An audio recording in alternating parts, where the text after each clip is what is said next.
Chapter 3. The Taste of Sin. For 3 days, Chloe lived in a state of suspended animation. The apartment became a minefield of unspoken tension.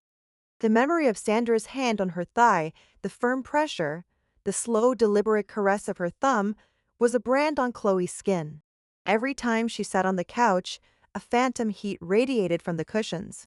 She avoided being alone with Sandra, creating flimsy excuses to be in her room or busying herself with freelance work, her screen a flimsy shield against Sandra's magnetic pull. Sandra, for her part, played the perfect house guest. She was cheerful with Mark, tidy in the common areas, and gave Chloe a friendly, almost sisterly space. But Chloe wasn't fooled. She would catch Sandra's gaze across the room, a flicker of that same knowing fire in her eyes before it was veiled with a polite smile. It was a silent, simmering war, and Chloe knew she was losing. Her defenses were crumbling. "We are not moping around on a Friday night," Sandra announced, leaning against Chloe's bedroom doorframe. She was already dressed, a vision in a form-fitting crimson dress that left her shoulders bare. "We're going out, just us girls, my treat."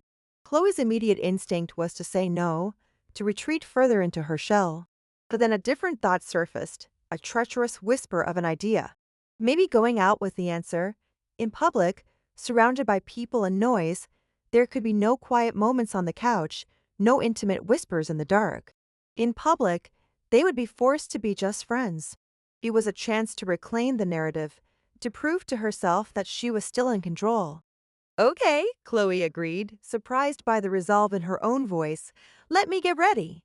An hour later, they were seated in a booth at a dimly lit, impossibly chic cocktail bar downtown. The music was a heavy, pulsing beat that vibrated through the floor, forcing them to lean close to be heard. The air smelled of gin, lime, and expensive perfume. It was Sandra's world, all effortless glamour and simmering energy, and Chloe felt like an imposter in her simple black dress, one she hadn't worn since a long-ago anniversary dinner with Mark.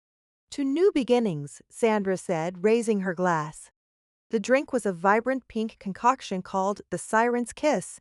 It was potent and sweet, and it went down far too easily. "To new beginnings," Chloe echoed, her voice nearly lost in the thrum of the music. Sandra was mesmerizing to watch. She commanded the space without even trying, her easy laugh drawing glances from men at the bar, glances she completely ignored. Her focus was entirely, intensely on Chloe. She asked about Chloe's design work, not the polite, surface-level questions Mark asked, but sharp, bestial ones that made Chloe feel seen. She told stories about her new job, painting a picture of a world of high-stakes deals and boardroom battles that seemed as thrilling and dangerous as Sandra herself. With every sip of her cocktail, Chloe felt her carefully constructed walls begin to dissolve. The constant, thrumming anxiety in her chest was being replaced by a warm, reckless buzz.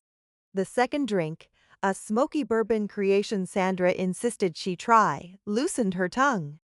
She found herself laughing, leaning in, matching Sandra's energy.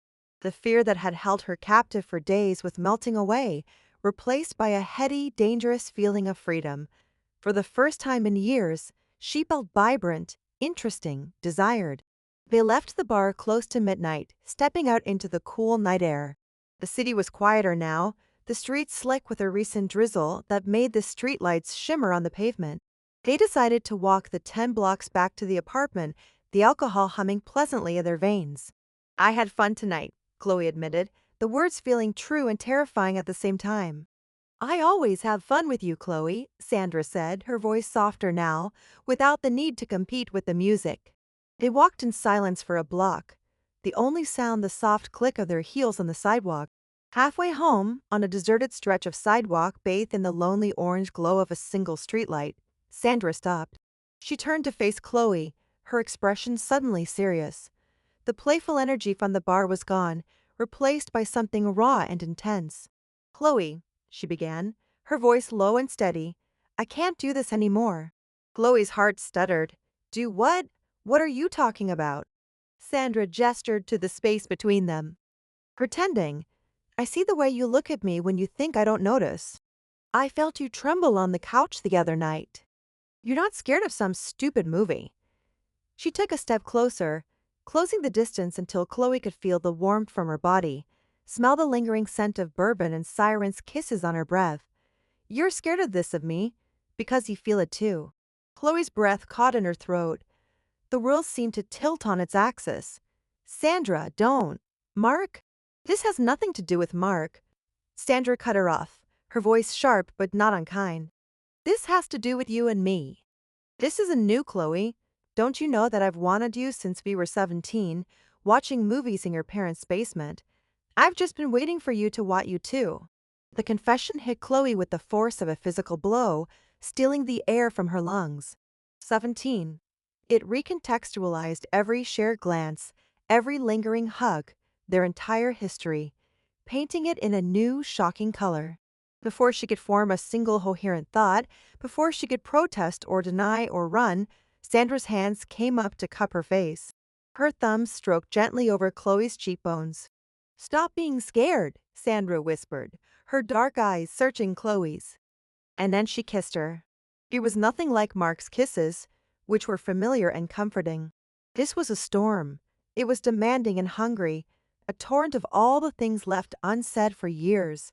Sandra's lips were soft but firm, tasting of alcohol and sin, and they moved against Chloe's with a certainty that left no room for doubt. It wasn't a question. It was a statement, a claim. A strangled noise, half protest and half surrender, died in Chloe's throat. Her mind screamed, "No, this is wrong. Mark, Mark, Mark," but her body was a traitor. It melted against Sandra's, her hands coming up to clutch at the crimson fabric of Sandra's dress as if she were drowning. She kissed back. It was messy and desperate, a collision of years of repressed curiosity and a sudden, explosive need. Sandra deepened the kiss, her tongue tracing Chloe's lips before slipping inside. It was an invasion, an exploration, an act of pure possession.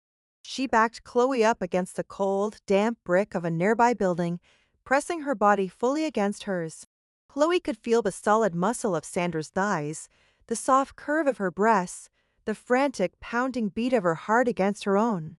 A car's headlights swept past them, illuminating them for a brief, terrifying second in their own private stage under the streetlight.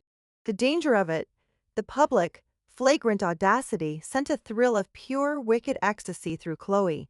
It was terrifying. It was exhilarating. It was the most alive she had ever felt. When the kiss finally broke, they were both breathless, gasping for air in the cool night. They stared at each other, their faces inches apart. Chloe's carefully ordered world lay in ruins around her feet. She saw the raw, triumphant desire in Sandra's eyes, and she knew, with a dizzying, soul-shaking certainty, that she was lost. The point of no return had not just been crossed. It had been utterly obliterated. Sandra's lips curved into that familiar, devastating smirk. "Now," she murmured, her voice a husky promise in the quiet street, "let's go home."